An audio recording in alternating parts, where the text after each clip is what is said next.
What is up, you guys? It is Jess, and I am back this time with a year in music review for 2018. A lot of great stuff came out this year. I will say this year was more pop punk and heavy music related. Last year there was some pop punk, there was a mixture of, you know, last year it was mostly a little bit of pop punk, a little bit of pop rock, a little bit of just everything. But this year for me it was heavily pop punk and screamo-ish type music oriented. And there was a lot of albums I had anticipated this year. And a lot that actually took me by surprise. There are so many on this list that actually just blew my mind, and I fell in love with a lot of these albums, and I wasn't even really looking for them. So, a lot of great things happened this year. So, I'm going to be going over my top 10 songs. These are songs that could be singles for promotion of albums, random songs on albums, or singles that were released individually by musicians and bands. I'll also be going over my top 8 albums for this year. I decided to only do 8 instead of 10 just because there were a lot of albums that were extremely close to breaking the top 10 that it was just simply easier to do my top 8. But all in all, none of these albums are bad. They're all amazing in their own respective ways, and I can't wait to talk about them, so let's get into it. So the first single I want to talk about is Remission by Courage My Love. This came way out of left field. I was not expecting Courage My Love to be putting out any new material this year, and when they released this song, I was kind of shocked because it wasn't really like the synesthesia type stuff they were putting out with their last album. It was actually completely different. It had a lot more synth and electronic aspects to it. Not as, the last album was more synth than anything, but I really like the electric kind of music element that they brought to this song. It's extremely catchy, and I love the Remission Ghost that went with this song because it completely took the fandom by storm, and it became one of my favorite moments of 2018. Next single I want to talk about comes from Jess Coppens and her debut with Rain. This was another one that took me by surprise. I've been following Jess for a little bit now, and I kind of expected her to release something heavy and hard-hitting, but this song is actually more laid back and has more of a piano type instrumental behind it, and I really think Jess has really honed in on her vocal skills, and she does a beautiful job on this song, and I can definitely tell the perspective that she wrote it from is dealing with a lot of her health issues that she's had, and I think this is a well put together and an amazing first start for her, so I can't wait to see what she puts out in 2019. Next song I want to talk about is Obvious by Dane Peterson.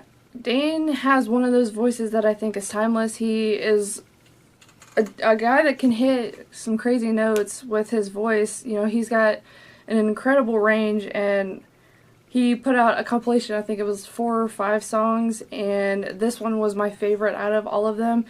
It is faster paced than a lot of the other ones, but I just think his flexibility with his voice in this song, he really showcased what he's actually capable of.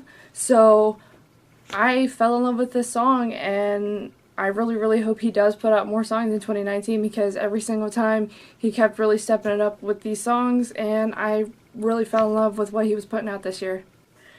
Next one I want to talk about is Never Looked Better by We Were Sharks. This was another band that took me by surprise in 2018. I had never even heard of this band until the beginning of the year, around actually summer, and this song actually just caught my eye because of the hard-hitting drums and the fast-paced guitar, and I believe there's a key change at the end, and that's one of my favorite elements to songs is when they decide to have a key change. I think it's very interesting, especially, certain bands, they try and mix it up a little bit. It's kind of fun to play on guitar as well when you can go from one key to a different one and still have as much energy as what the rest of the song had.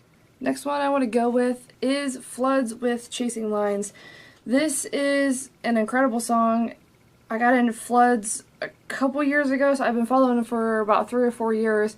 And when Floods released their album and I heard Chasing Lines for the first time, it was kind of interesting because I wasn't really expecting them to be more of a synth pop band, but I actually really enjoy a lot of the stuff that's on their album, and Chasing Lines is probably my favorite song on the album. There's a lot of really great ones, but Chasing Lines, I think just the way that Emily flows with her vocals, it really intrigues me, and I wasn't expecting it from Floods, so kudos to them. This one was actually a close call between Boys of Fall with Bad Company or Heartbreaker, but I ended up going with Bad Company just because it is extremely catchy and there's just a little guitar part, solo type deal that I can't get out of my head. It is so catchy and I just want to learn it so bad because it's definitely one of my favorite guitar parts for 2018. Bad Company was the first single that they released for promotional purposes for this album, and honestly it's an amazing track. It's got heavy guitar, it's got some screams to it. I love it. Next one I'm gonna go with is Between You and Me with Dakota. This one I've been following, you know, Between You and Me for a couple years now, and I was anticipating their album, and when they released Dakota I was actually kind of shocked because the key kind of hook is, "Hey Dakota, you could piss right off." And I just think it's funny because every time I see somebody whose name is Dakota, I just want to tell them to piss right off. So it is definitely a very catchy song. It's very energetic, and I love a lot of the guitar parts that are in this song. And I just think that it blends really well with Jake's vocals, and it was definitely one of my favorites for this year. Next one, I'm going to go with Crazy 88 with I Am Tetsuo. I was not expecting Crazy 88 to come out swinging this year when they released their Kickstarter campaign, but I Am Tetsuo is one of my favorites from their album Burning Alive, and it's definitely not as heavy as some of the other tracks on the album, but there is a point to where it does get heavy and it's got some breakdowns to it, but I really enjoy Jared and Lauren's mixed vocals on this, and I kind of can picture the story that's being told with this song, and I think that's why it kind of just spoke to me. Next one I'm going to do is Trophy Eyes with Something Bigger Than This. I was kind of surprised the way that Trophy Eyes took their approach for their album The American Dream, but when I heard Something Bigger Than This, it really spoke to me, especially when I was able to catch them on the Neck Deep tour, and they actually played this song live, which was one that I didn't expect them to actually play. And I think just the way that John portrays this song, vocally, lyrically, and then the instrumentals behind it, I think are amazing. And it does tell a story, though it's not really a happy one, but I think it is a really interesting. I think it's an interesting song, and it was one of my favorites. Last one, I gotta give it to my dudes in Stan Atlantic with Lavender Bones, and the only reason why I chose this song was because it was the song that they used to promote their debut album and their signing to Hopeless Records. And the song, some people like it, some people don't, but I love the guitar parts. It is so fun to play on guitar. It took me a while to learn it, but it's got an amazing guitar part. I think it was really smart for them to move Potter to guitar because he is an amazing guitarist and he comes up with these crazy, you know, different parts. And, you know, the drums behind this is extremely, you know, it kind of just gives it the energy it needs to keep going, and just the energy that this band uses when they play the song on stage is incredible. So now I'm going to get into my top 8 albums for this year. This one is pretty much based on how many songs I downloaded out of the album and which ones I believe I just enjoyed most. So Starting in at number 8, we have Everything is Temporary by Between You and Me. I've been following this band for a couple years now, even when they had just started on YouTube doing covers before, I believe it was for Jake was even in the band as the vocalist. And I was really anticipating this album, especially when they had announced that they had signed to Hopeless Records, and this is an amazing pop-punk album.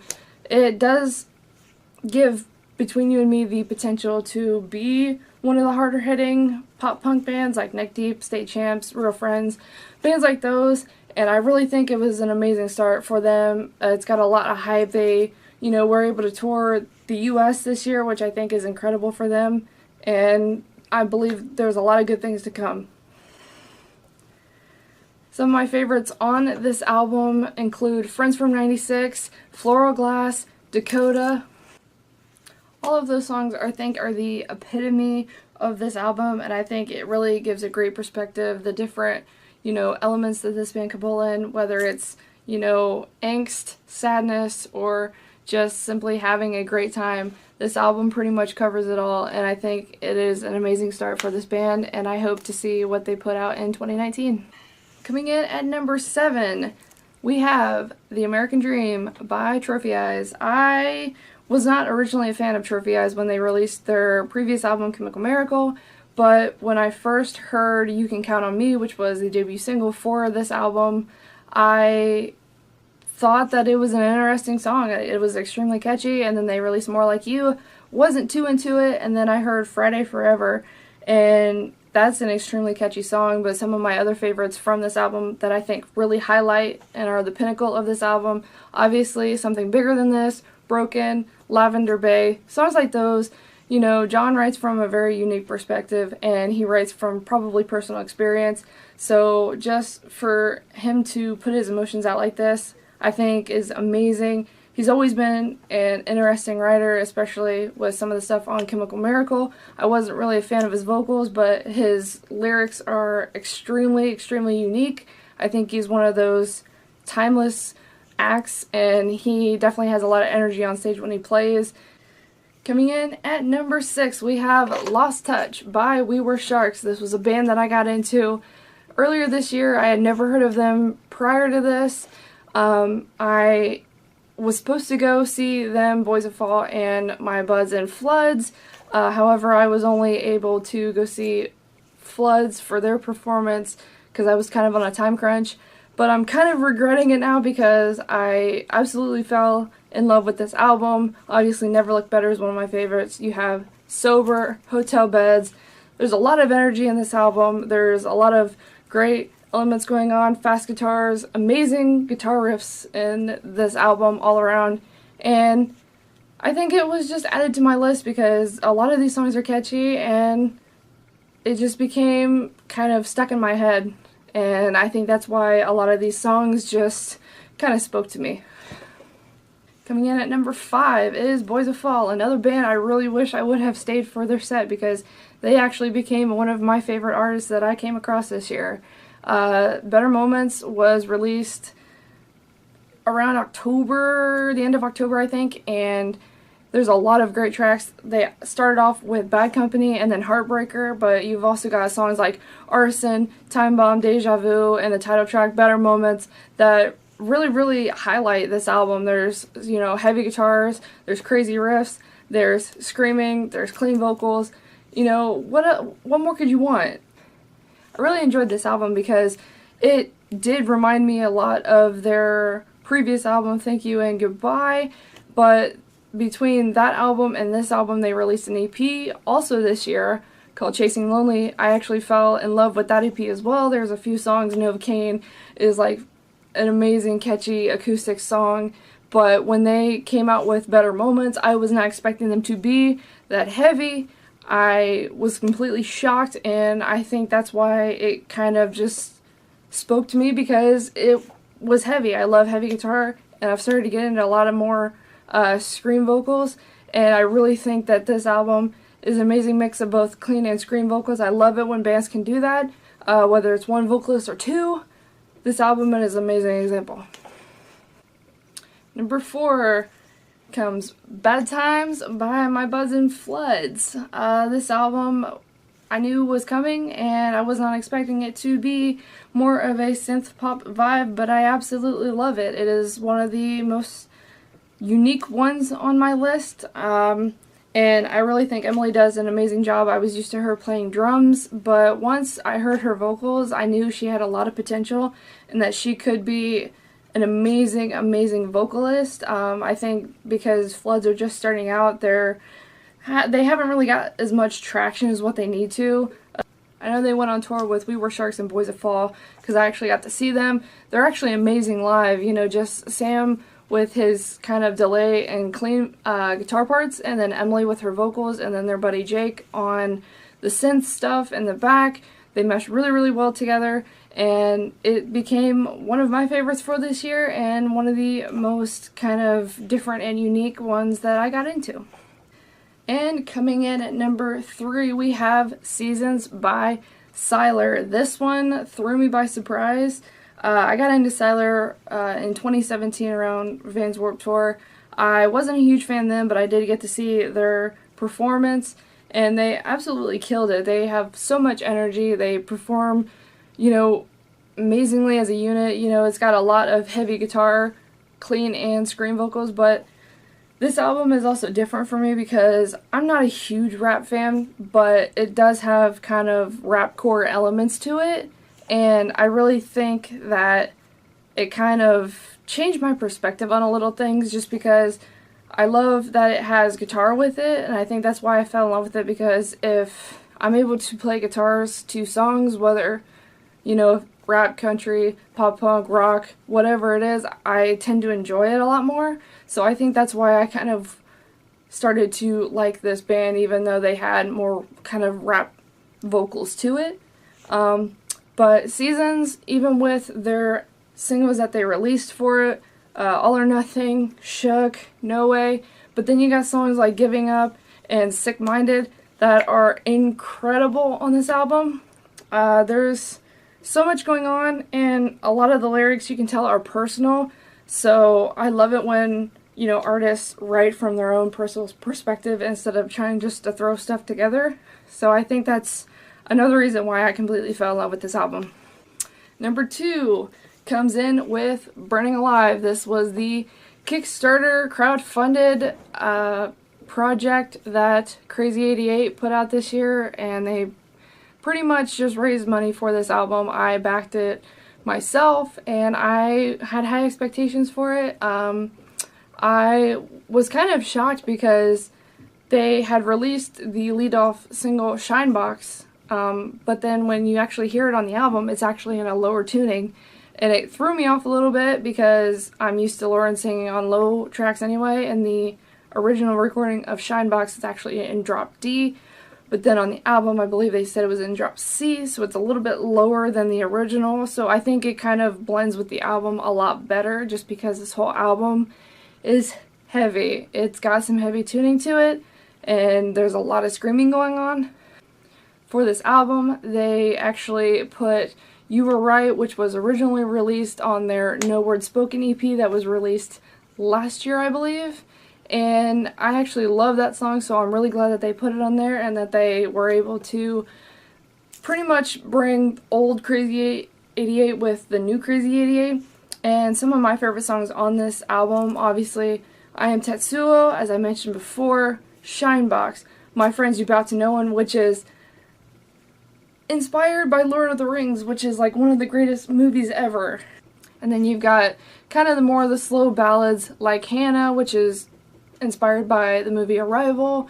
And then you've got other songs like Moloko Plus, which is featured with Garrett from Silent Planet, and I think that's kind of insane. So this album, there's actually a lot going on. There's a lot of vocals, there's some, you know, different kind of filler tracks as well that's got, I believe, some clips from maybe like, you know, movie makers. So it's kind of interesting how they kind of blend it all together, but I really think that they did an amazing job, and the wait was definitely worth it because they started the project back in May, and we only got the album at the beginning of December, so it took a while for this album to get done, and we've been waiting for forever, and I'm so glad it came out the way it did because it really exceeded my expectations. And coming in at number 1, you already know what it is because I've talked about it several times. If you've looked on my social media, you know I talk about it all the time. I talk about this band all the time. You see it on the wall, you see it on the shirt. It's Saint Atlantic with Skinny Dipping. Holy hell, this album is incredible. It is the first album I think I've fallen in love with every song I didn't really have to think about loving. There's so much going on. You've got singles like Lavender Bones, Lost My Cool, and Skinny Dipping, but then you have a lot of diamonds in the rough like Bullfrog. Toothpick is one of my favorites on this album just because it really showcases Bond's vocals, and it's a lot more laid back and a lot more, I think, personal and vulnerable, and it's everything I really wanted on the Sidewinder EP. It's amazing to hear how much this band has progressed in this album. And then you've got songs like Burn in the Afterthought, which the band was actually playing live, but they wouldn't tell people the name because they weren't releasing the album yet.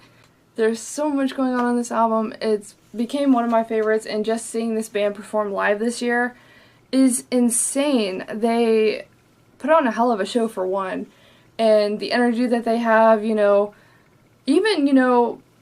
people who had never heard this band before were saying that they were pretty amazing, and because they were tapped for the Neck Deep tour in the US, and then I believe over in Australia as well, and then the State Champs tour in Europe and the UK, I believe.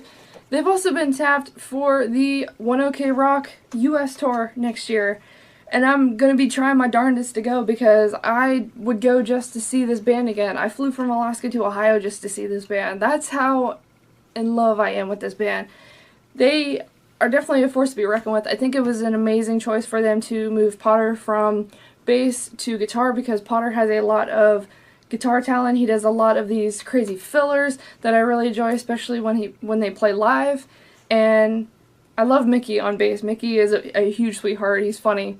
And then Jono just in the back just fucking smacking the shit out of the drums.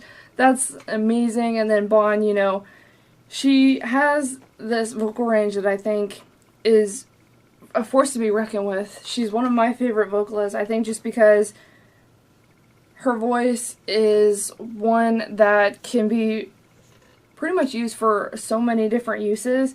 They're hilarious. Like, if you look at anything on, Twitter or Instagram, this band is hilarious. Like, they make fun of themselves more than anything. They call themselves virgins, for Christ's sake. Like, come on.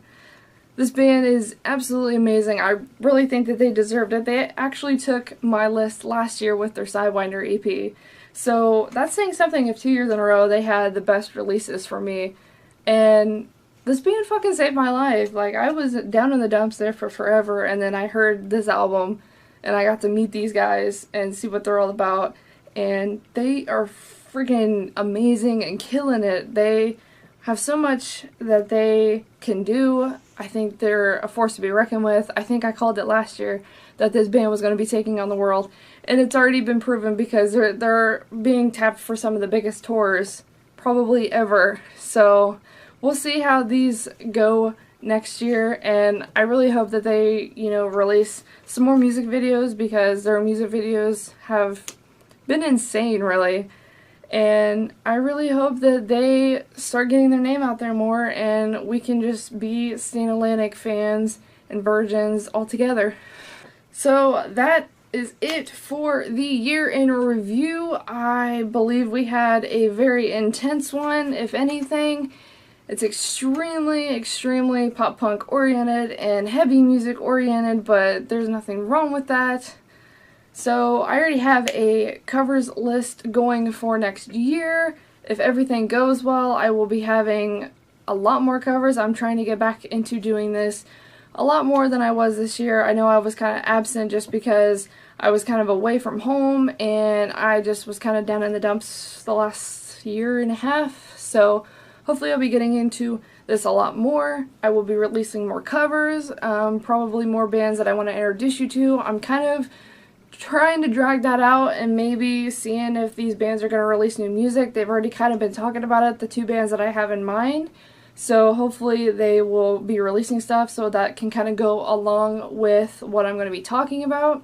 I'm definitely going to be doing the Crazy 88 Kickstarter campaign unboxing, where all of the goodies that I get for actually donating money to this project and seeing what all that comes with. I can't really remember which one I actually put I can't remember which one I actually put money towards, but I know it was somewhere in the middle. So I'm really excited to see how that turned out. I believe they said they were going to be putting the Kickstarter backers' names on the album jacket, so fingers crossed, hopefully my name is on there and I can have some bragging rights with that, but we'll see how that goes. Other than that, I don't really think there's anything else that I want to do for 2018. I think this is a really great end to an amazing year when it came to music. I am looking forward to seeing what 2019 brings us, because usually bands take a year off or two, so hopefully some bands that released music last year will be releasing music this year. Paramore. So yeah, until next year, if there's nothing else, I'm Jess. See you later.